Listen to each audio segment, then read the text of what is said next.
What's up everybody, welcome back to my channel, the best place for hardworking millennials to learn more about career soft skills. In this video, I'm going to talk about 4 important trends of the future that's going to affect soft skills when it comes to closing the digital skills gap of the 21st century. Before we begin, make sure you click the subscribe button and hit the notification bell so that you can receive regular updates when new videos come out that can help you in your career. In addition, make sure you join my Facebook group, Career Soft Skills, so that you can connect with like-minded individuals who are interested in maximizing their potential. Hi, I'm Dr. John Tam. I have a PhD from the University of Oxford, and I specialize in helping people grow soft skills and develop their careers. I'm passionate about sharing things that I know that can help people. So without further ado, here are the 4 major trends of the future that's going to affect soft skills in the workplace. The first major trend is that automation, AI, and robotics is going to change the nature of work. And when I talk about that, I'm talking about the future is based on creativity and not productivity. If you're trying to outwork a computer on things that a computer can do, it's pretty much an impossible task and you are setting yourself up for failure. Instead, people should be focusing on the soft skills that make them human and that they can really leverage to separate themselves so that when it comes to combining man and machine and getting the best out of both worlds, they can be well positioned to do that. Specifically, what we call narrow skills will be replaced. And narrow skills are those that are really suited for one purpose and it's very simple and rote. And the thing is that these skills are the ones that robots are going to replace. If you've gone to airports recently, you would notice that a lot of the check-in responsibilities such as baggage drop-off, printing tickets, and everything, a lot of that has been handed off to machines. In addition, if you go to a supermarket and if you're buying groceries, you would notice that a lot of the cashiers, there's a lot less cashiers and there are a lot more machines where you can just scan and buy your stuff that way. Therefore, when we're talking about narrow skills, we're talking about like working a cash register. These are the ones that can easily be replaced by robotics. In fact, according to the McKinsey Global Institute, about 800 million human jobs would be replaced by robots by 2030. So that's something to keep in mind. Therefore, the soft skills that are at a premium are those that blends the strengths of man and machine. Any work in the future that would involve humans would involve, number 1, working with people, and number 2, creativity. And when I say creativity, I specifically mean creativity in solving a specific problem. The second trend is that the hours of what we're going to spend our time on at work are going to change. And once again, this data is from McKinsey, which is the Harvard of management consultant. At least that's how they brand themselves. And so the following are some projected changes by the time we get to 2030. What McKinsey projects is that physical and manual skills are going to drop by 14%. And when we say that, we're talking about general equipment operation, we're talking about navigation, we're talking about inspecting and monitoring. All of these things can be done by robots. Another major change in our hours is a decrease of about 15% of doing basic cognitive skills. And what that means is basic data input and processing, basic literacy, numeracy, and basic communication. So, for example, if you go online right now and you go to get customer service, for a lot of the bigger corporations, they actually have robots to do it for you. A lot of these basic cognitive skills that involve communication, numeracy, or very simple stuff are going to be replaced if they're not replaced already. Now, those are 2 decreases that we're talking about. So essentially, there are decreases in rote physical activity and rote intellectual activity. There are 3 increases that are going to be happening. By 2030, there is projected to be an 8% increase on the hours spent on higher cognitive skills. And specifically as a subcategory, creativity is going to get a major spike. In addition, you're going to have a lot of increase in terms of complex information processing, critical thinking, and interpretation of data. And so these are the higher cognitive skills that are going to be increased. Also, social emotional skills are going to increase by 24%.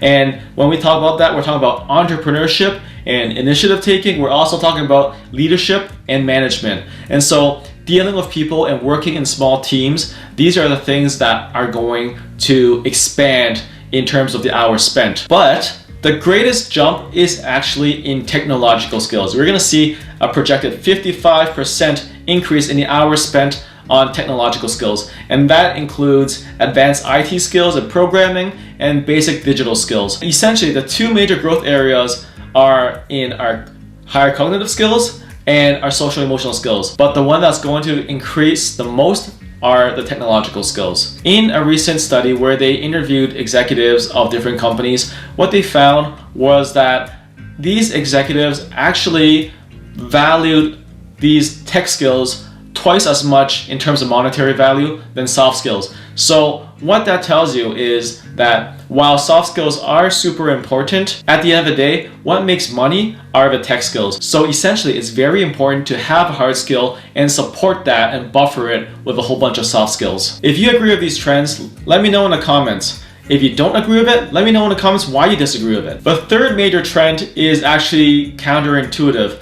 What we find is that the mismatch in skills is the greatest in the areas where the automation is the greatest. So that's kind of counterintuitive, because you think like, oh, with automation, you actually don't need more skills. But what you actually find is that soft skills are needed even more with automation, because a lot of stuff that involves things are done by the robots, and a lot of the responsibilities that deal with people actually increase for people. So we're talking about things like problem solving, critical thinking, innovation, and creativity. These are all things that are going to be even more important in high-tech sectors. And an example of that is dealing with complexity and ambiguity, because in the high-tech sector, there's a lot of new things happening. There's a lot of things that involves navigation, negotiation, and influencing. And a lot of that becomes complex people stuff that's mixed with robots. And also, it involves a lot of ambiguity, because it's new ground, it's new territory, and people just need to figure it out as trailblazers. And therefore, you have other soft skills such as communication, leadership, project management. All of these things become even more important. So don't think that just because things are going high tech that soft skills aren't needed. In fact, soft skills become even more important. The fourth major trend is in upskilling. And what the study shows is that 95% of the companies in the US are going to focus on retraining and hiring as a way of upskilling the soft skills of their workforce. In Europe, that number is 93%. So in a sense, you don't really have to worry too much that, the robots are coming and it's going to be like Terminator, we're all going to get destroyed and we're all going to bum at home. Companies are very much interested in upskilling their people so that it is relevant to the tasks at hand. And therefore, what we're going to see is that we're going to see an increase in competition. And in fact, there's something called Jevons paradox. And what Jevons paradox is with the increase of technology, what it actually does is it increases efficiencies, and therefore it actually creates more jobs for people. And so that's one of the things about high tech. It's going to get rid of a lot of old jobs, but it's also going to create a lot of new ones. So companies are very much aware of this, and they're always looking to upskill and retrain their people. At the same time, because the competition is stiffer, they're going to offer better compensation packages that are going to involve transnational and cross-boundary recruitment. And so that's one of the things that was driving cryptocurrency several years back. Because of these four major trends, what's going to happen is the following. Number one, companies will be looking to make important structural changes that involves less tape and less bureaucracy.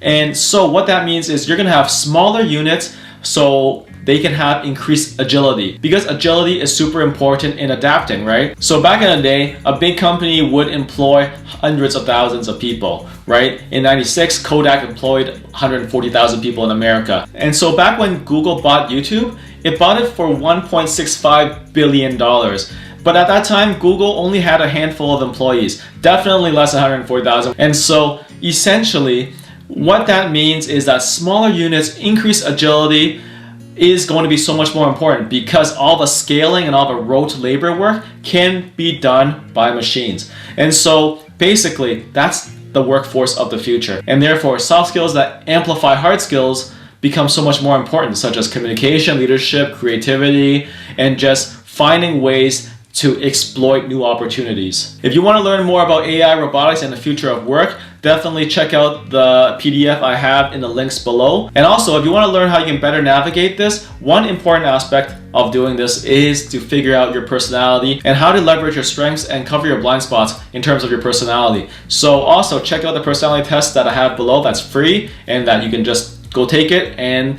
get the gold standard of personality testing, the Big 5 personality traits, and just find out what your personality is like. If you haven't done so already, make sure you join my Facebook group, Career Soft Skills, so that you can receive regular updates and also connect with people who are also interested in leveraging their career skills. In my next video, I'm going to talk about specifically how companies are going to incorporate soft skills in the workplace. And if you are interested, definitely hit the subscribe button and click the notification bell so that you can receive an update when it comes out. Leave a comment below and let me know your thoughts about these future trends.